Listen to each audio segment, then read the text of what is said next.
नाज़रीन आदाब, आप देख रहे हैं खबरनामा। मैं हूं आपके साथ अबू हुरैरा। सबसे पहले इस वक्त की सुर्खियों पर एक नजर डाल लेते हैं।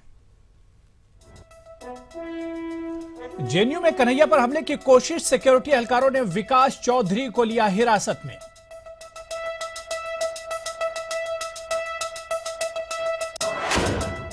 हुकूमत हिंद की जानिब से जब तक पाकिस्तानी खिलाड़ियों की सिक्योरिटी की नहीं मिलती यकीन दहानी, तब तक पाकिस्तानी टीम का हिंदुस्तान जाना तय नहीं। पाकिस्तानी वजीर दाखिला का बयान। रियल एस्टेट बिल राज्यसभा में मंजूर, बिल्डरों पर अब लगेगी लगाम।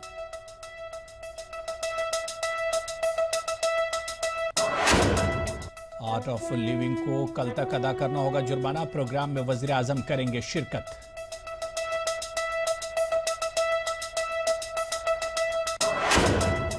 पार्लियामेंट में विजय माल्या के बैरून मुल्क जाने पर गर्मा गर्म बहस, कांग्रेस बोली हुकूमत ने दिया माल्या को मौका। हुकूमत ने कहा हमारे लिए संत नहीं विजय माल्या।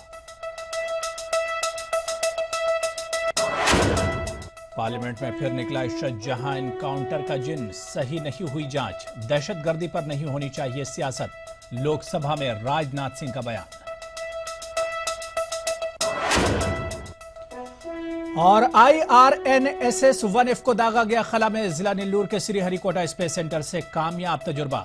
खलाई कचरे की वजह से हुई 1 मिनट की ताखीर।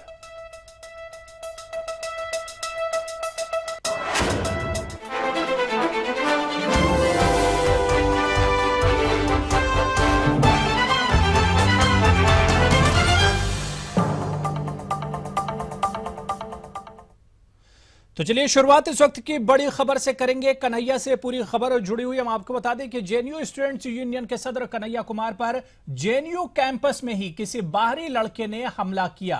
यह वाकया उस वक्त पेश आया जब एडमिनिस्ट्रेटिव ब्लॉक में नेशनलिज्म के उन्वान पर एक लेक्चर हो रहा था और कन्हैया इस लेक्चर के दौरान वहां मौजूद था। इसी वक्त एक बाहर से आए नौजवान ने कन्हैया को बात करने के बहाने बुलाया और उस पर हमला कर दिया। हमला करने वाले को पुलिस ने गिरफ्तार कर लिया है और उससे पूछताछ के लिए एक पुलिस स्टेशन में ले जाया गया है, जहां पर इस लड़के से पूछताछ चल रही है। कन्हैया ने गाली दी है, देश को गाली दी है, सेना को गाली दी है, उस पर आरोप लगाए हैं, इसलिए मैंने हाथ उठाया सेना पर, कन्हैया पर। उसने सेना को गाली दी है, सेना पर आरोप लगाए हैं उसने। कन्हैया ने देश के खिलाफ नारे लगाए, देश के खिलाफ देशद्रोही लोगों का साथ दिया है उसने। स्टूडेंट यूनियन है। आगे बढ़ेंगे। हिंद पाक मुकाबला भले ही धर्मशाला से कोलकाता मुंतकिल कर दिया गया हो, लेकिन पाकिस्तान अपने खिलाड़ियों की सिक्योरिटी को लेकर अब भी फिक्रमंदी जता रहा है। पाकिस्तान के वजीर दाखिला चौधरी निसार ने एक प्रेस कॉन्फ्रेंस करते हुए ऐलान किया कि जब तक हुकूमत हिंद की जानिब से सिक्योरिटी की यकीन दहानी नहीं दी जाती, पाक हुकूमत का हतमी फैसला यही है कि पाकिस्तानी टीम हिंदुस्तान नहीं जाएगी। मुझे सिर्फ ये बताया जाए कि क्रिकेट धमकियों के साए में किस तरह हो सकता है। जहां हम चाहते हैं कि टीम जाए, वहां हम हुकूमत पाकिस्तान पर यह भी जिम्मेदारी है कि हम इस चीज को गारंटी करें कि हमारे बच्चों, इन नौजवानों पे कोई किसी किस्म का सिर्फ सिक्योरिटी थ्रेट ना हो, कोई दबाव ना हो। ICC और BCCI का रवैया तो मुस्बत है, मगर वहां सिक्योरिटी इंश्योर ना ICC कर सकती है ना BCCI कर सकती है, वो हुकूमत कर सकती है। तो मुझे बताएं कि हम क्या मांग रहे हैं। इवन प्लेइंग फील्ड, मैं ये वाज़ेह करना चाहता हूं और ये हतमी फैसला है कि पहला मसला तो हल हो गया, मगर जब तक हुकूमती लेवल पे वाज़ेह पब्लिक गारंटी नहीं आएगी, बदकिस्मती से हम इस पोजीशन में नहीं होंगे कि पाकिस्तानी टीम को हिंदुस्तान जाने की इजाजत दें। बहुत शुक्रिया। चलिए आगे बढ़ेंगे, बात रियल एस्टेट बिल की करेंगे। कांग्रेस की हिमायत के साथ रियल एस्टेट बिल को वॉइस वोट के जरिए ऐवान में पास कर दिया गया। रियल एस्टेट शोबे में शफाफियत और बेहतरी लाने के लिए आज राज्यसभा में real estate regulation and development bill 2015 को पास किया गया। इस बिल के तहत गैर कानूनी तरीके से रियल एस्टेट में सरमायाकारी को रोकने में मदद मिलेगी। जराये के मुताबिक इस बिल से सबसे ज्यादा फायदा उन लोगों को होगा जो अपनी जिंदगी भर की कमाई सिर्फ एक घर खरीदने में लगा देते हैं।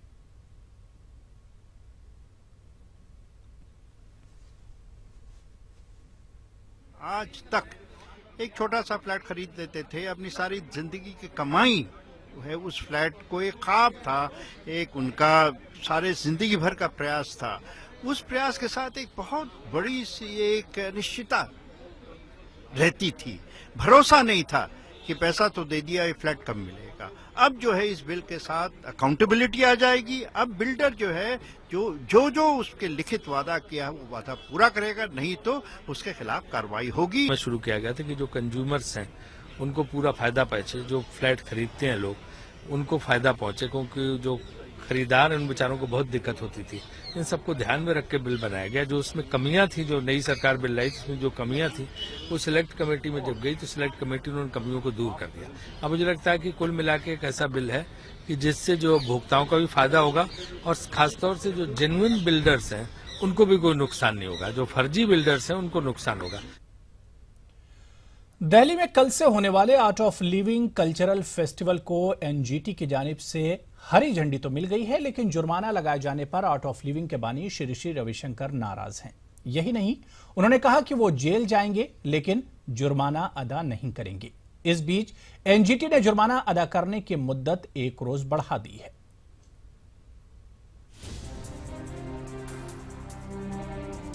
नेशनल ग्रीन ट्रिब्यूनल के जरिए जमुना किनारे art of living cultural festival के इनाकात पर तसब्जुब का खात्मा तो हुआ, लेकिन आर्ट ऑफ लिविंग के बानी श्री श्री रविशंकर जुर्माना लगाने की बात पर नाला हैं। उनका कहना है कि वो किसी भी कीमत पर 5 करोड़ का जुर्माना अदा नहीं करेंगे। श्री श्री रविशंकर की दलील है कि इससे माहौलियात को कोई खतरा नहीं है। उन्होंने ज़ाब्ते की पासदारी की है, लिहाजा जुर्माना कैसा। 3 जने आके आधा घंटे वहां घूम करके कोई रिपोर्ट देके चले जाते हैं, वो हमको मान्य नहीं है। दोबारा भेजें, हमको बताएं कितना कहाँ डैमेज हुआ, पहले क्या क्या था वहां पर वो दिखाएं। पहले वहां इतने पेड़ तो थे नहीं, वहां पर जो पेड़ थे उसको हमने बनाए रखा है, उसको कभी नहीं काटा है। ये झूठे इल्जाम को, झूठ को 100 बार दोहराने से सच नहीं होगा। सत्य में वजहते हम उस पर अड़े रहेंगे। श्री श्री रविशंकर के इस मेगा इवेंट पर सियासी गलियारे में अब भी मुखालिफ आवाज की गूंज कम नहीं हुई है। जाहिर है वज़ीर आज़म नरेंद्र मोदी भी इस फेस्टिवल में शिरकत करने वाले हैं। बहुत ही गंभीर मामला है और हम समझते हैं कि 5 करोड़ क्या है उसके लिए। दरअसल ये उसकी जो बर्बादी होगी वहाँ पर्यावरण की, उसकी तो भरपाई नहीं हो सकती है। तो ये तो एक तरह से उसको इजाज़त देना, दिया खुली छूट देना पर्यावरण के साथ खेलने के लिए। तो कानून से परे ये लोग हैं, कुछ लोग, इनका कोई, इन बाबाओं का कोई कुछ नहीं बिगाड़ सकता। ये लोग कानून से परे। अब सबकी निगाहें इस कल्चरल फेस्टिवल पर है, जिसे भाईचारा और हम आहंगी के फरोग का वसीला भी बताया जा रहा है। Bureau report, ETV news. तो उधर ऐवान में विजय माल्या के मामले को लेकर एक तरह से गर्मा गर्म बहस होती रही। पूरा क्या कुछ आज बहस हुई आपको दिखाएंगे, लेकिन छोटे से ब्रेक के बाद।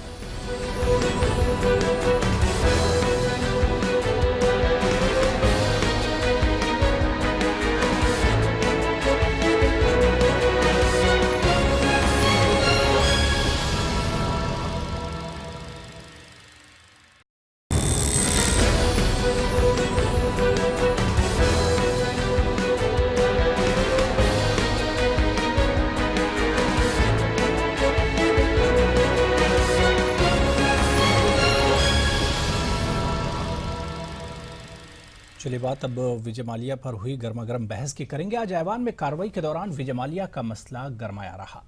अपोजिशन ने बीजेपी हुकूमत पर ललित मोदी और विजय माल्या को लेकर जमकर हमला किया, तो वहीं अपोजिशन ने इल्जाम लगाया कि हुकूमत ने माल्या को मुल्क से भागने में मोहलत दी है। देखिए खास रिपोर्ट। दिए कभी तेल की कमी से भी हर बार कसूर हवा के झोंकों का नहीं होता। This is what has happened to our country.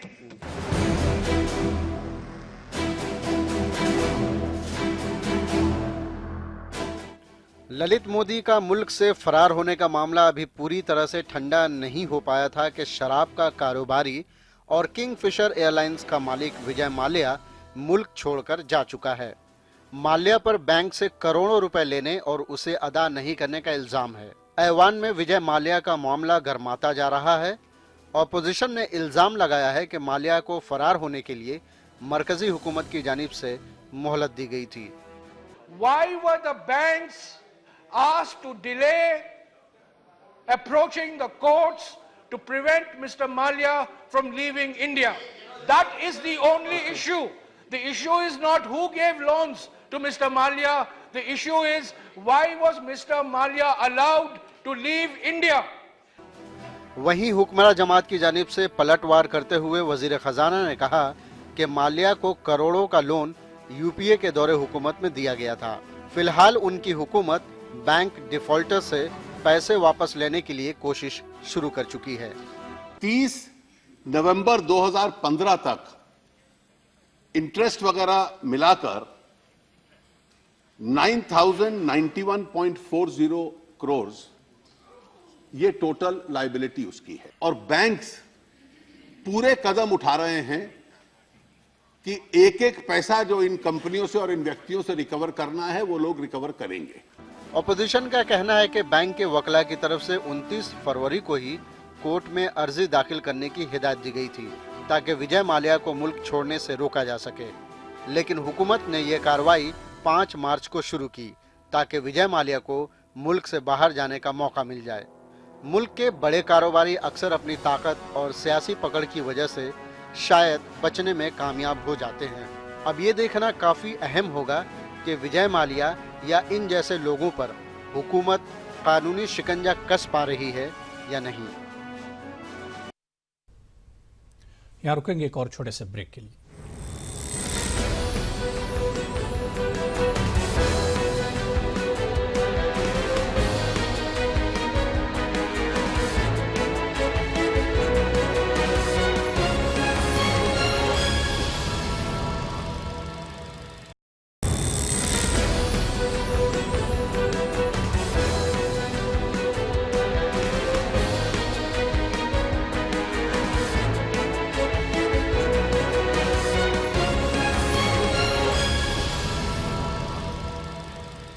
चलिए ब्रेक के बाद आगे बढ़ेंगे, बात इश्रत जहां मामले की करेंगे। लोकसभा में आज फिर इश्रत जहां मामले पर हंगामा हुआ। वजीर दाखिला राजनाथ सिंह ने इश्रत जहां पर यूपीए हुकूमत पर जमकर निशाना साधा। उन्होंने इल्जाम लगाया कि पिछली हुकूमत ने हलफनामे में मुबैना रद्दोबदल के जरिए उस वक्त के गुजरात के वजीर आला नरेंद्र मोदी को बदनाम करने की गहरी साजिश रची थी।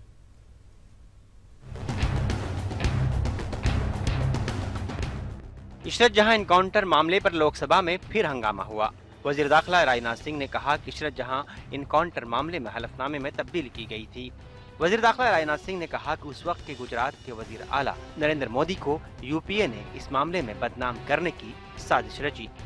उन्होंने चिदम्बरम का नाम लिए बगैर इल्जाम लगाया कि उस वक्त के वजीर दाखिला ने टेररिज्म को सैफरॉन टेरर का नाम दिया। आतंकवाद से जुड़ा हुआ यदि कोई प्रश्न हो उस पर किसी भी सरकार के द्वारा कोई फ्लिप फ्लॉप नहीं होनी चाहिए। लेकिन मैं दुख के साथ कहना चाहता हूं कि इशरत जहां केस के मामले में पिछली सरकार के द्वारा फ्लिप फ्लॉप हुआ है। वहीं राजनाथ सिंह के बयान पर रद्द-ए-अमल जाहिर करते हुए कांग्रेस लीडर दिग्विजय सिंह ने कहा कि इशरत का ताल्लुक लश्कर तैयबा से था या नहीं था ये अलग मामला है, लेकिन गुजरात पुलिस को इशरत को हलाक करने का हक किसने दिया। दूसरी जानिब उस वक्त के एसआईटी चीफ सतपाल सिंह का कहना है कि इशरत जहां इनकाउंटर को फर्जी साबित करने के लिए उन पर कांग्रेस के सीनियर लीडरों ने दबाव डाला था, इसलिए उन्होंने एसआईटी को छोड़ दिया था। इशरत जहां का संबंध लश्कर तैयबा से था कि नहीं था ये तो एजेंसी जाने, इन्वेस्टिगेटिव एजेंसी जाने, लेकिन जो प्रकरण चला हुआ है जिसमें एफिडेविट की बात की गई है उसमें फॉल्स इनकाउंटर का प्रकरण है। अगर एलईटी का संबंध इशरत जहां से था भी और हो सकता है लेकिन गुजरात पुलिस को कस्टडी में लेकर उसको मारने का अधिकार कोई कानून के अंतर्गत गुजरात सरकार को नहीं है। दरअसल हेडली के बयान के बाद इशरत जहां एनकाउंटर का जिन फिर से बोतल से निकल आया और हिज़्ब इख्तिदार और हिज़्ब इख्तिलाफ के दरमियान इस मामले ने एक नई बहस को जन्म दिया है। अब देखना है कि ये मामला कब तक चलता है। Bureau report, ETV news. एक जानिब वज़ीर दाखिला बिना नाम लिए शाहजहां की सच्चाई छुपाने के लिए नाम लिए बगैर चिदम्बरम को जिम्मेदार करार दे रहे हैं, तो वहीं दूसरी जानिब ममलिकती वज़ीर दाखिला किरण रिजिजू के मुताबिक चिदम्बरम एक जिम्मेदार सियासतदान थे और इशरत मामले में फेरबदल के लिए उन पर दबाव बनाया गया होगा। I personally feel that Chidambaram ji is a very experienced home minister, and to give a clean sheet to a terrorist is a very big thing, and he must have done, I personally feel, I don't know, but I feel that when you give a clean sheet to a terrorist, it's a great injustice to the nation. So he must have been under duress, or he must have been pressurized. Reliance industries limited के board of directors की आज एक अहम meeting हुई। Meeting 3 बजे से लेकर शाम 4 बजे तक चली। मीटिंग में 10 रुपये की इक्विटी शेयर्स पर 10 रुपये 50 पैसे का आर्जी मुश्तरका मुनाफा तय किया है। मगरबी बंगाल की वज़ीर आला ममता बनर्जी ने एक बार फिर कांग्रेस से बायाबाजू इत्तेहाद पर हमला किया है। मुर्शिदाबाद में एक रैली के दौरान ममता बनर्जी ने अपोजिशन पर जमकर हमला बोला।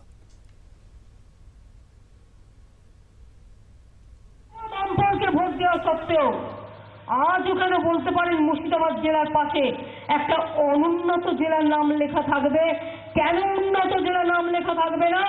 এই জেলায় আমরা 290 কোটি টাকা দিয়েছি শুধু সংখ্যালঘু উন্নয়নের জন্য, আইসিডিএস সেন্টার নানা রকম করার জন্য। খড়গ্রাম, শামশেরগঞ্জ, রঘুনাথগঞ্জ 2, সুতি 1, সুতি 2, ভরতপুর 2, কান্দি ব্লকে নতুন মডেল স্কুল নির্মাণের কাজ হয়ে গেছে। কোষা বাজার তৈরি করেছিল সরকারি বাজার, আমরা মাত্র 4 বছরে 21টা কিষাণ বাজার তৈরি করেছি, তার মধ্যে 18টা। वजारत पेट्रोलियम वज़ीर आज़म उजाला स्कीम को नाफिज करने जा रहा है। इस फैसले से देही हिंदुस्तान में जिंदगी बसर कर रही गरीब खवातीन को चूल्हे के धुएं से निजात मिलेगी।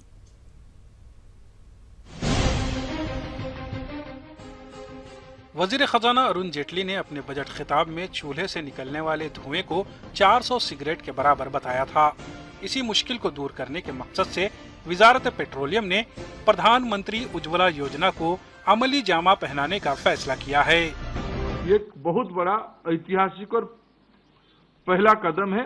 मैं माननीय प्रधानमंत्री जी को और माननीय वित्त मंत्री जी को उन वर्गों से और पेट्रोलियम विभाग की ओर से आभार प्रकट करता हूँ। इससे कबल वजीर खजाना अरुण जेटली ने वजारत पेट्रोलियम की तरफ से उठाए गए इक़दाम की खूब सताइश की। ऑयल और पेट्रोलियम विभाग का मिनिस्टर श्री धर्मेंद्र प्रधान और सेक्रेटरी त्रिपाठी जी का कि जिन्होंने 10 दिन में ये सारे कैबिनेट नोट्स तैयार करवाकर सर्कुलेट करके एक कंसेंसस डेवलप करके इन सब डिसीजंस को ऑपरेशनलाइज किया। इससे कबल मरकजी काबीना की मीटिंग हुई और इसमें गरीब खानदानों की खवातीन को मुफ्त रसोई गैस यानी एलपीजी कनेक्शन मुहैया कराने का फैसला किया गया। हुकूमत इस मद में 8,000 करोड़ रुपए खर्च करने जा रही है। उम्मीद है इसका सीधा फायदा गरीब खानदानों की खवातीन को होगा। Bureau report, ETV news. मुल्क में तैयार किया गया छठा सैटेलाइट IRNSS-1F को शाम 4 बजे आंध्र प्रदेश के जिला नीलोर में वाक़ श्रीहरिकोटा स्पेस सेंटर से खला में दागा गया। PSLV-32 के जरिए दागे जाने वाला ये 34वां सैटेलाइट है। सतीश धवन स्पेस सेंटर के साइंसदानों ने बताया कि अब तक 5 सैटेलाइट को कामयाबी के साथ खला में दागा गया है। कश्मीरी अलहदगी पसंद लीडर सैयद अली शाह गिलानी को सीने में दर्द की शिकायत के बाद दिल्ली के मैक्स अस्पताल में दाखिल कराया गया है। गिलानी निहायत निगहदाश्त वाले यूनिट में ज़ेरे इलाज हैं। ताहम डॉक्टरों का कहना है कि गिलानी की हालत मुस्तहकम है और उनकी हालत में बेहतरी आ रही है।